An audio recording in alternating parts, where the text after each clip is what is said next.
Bakit naman kasi pati kayo sumama sa pagkakating classes ko ngayon?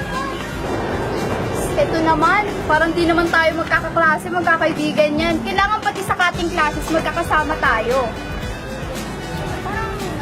Bakit na ba tayo sumama kasi?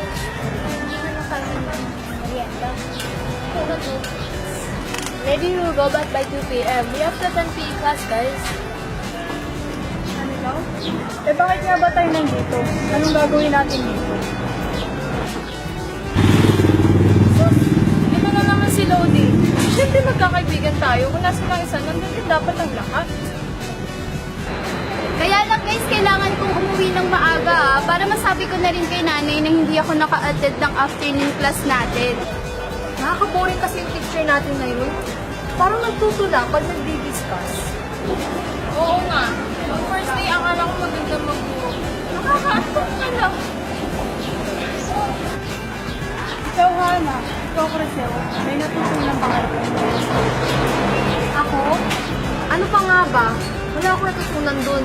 Kasi inisip ko yung bago ko shoes. Tsaka yung bago ko uniform.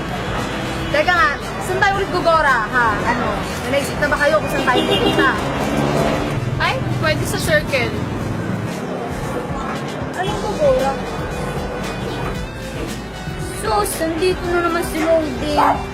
Pugora, sabihin, trip-trip. Eh, teka, paano nga pala yung grades natin if ang dami na nating absent kay ma'am? Wala naman tayong choice eh. Kasi siya yung teacher natin sa PT. Siguro, the best is physical activities na lang tayo pumalsa.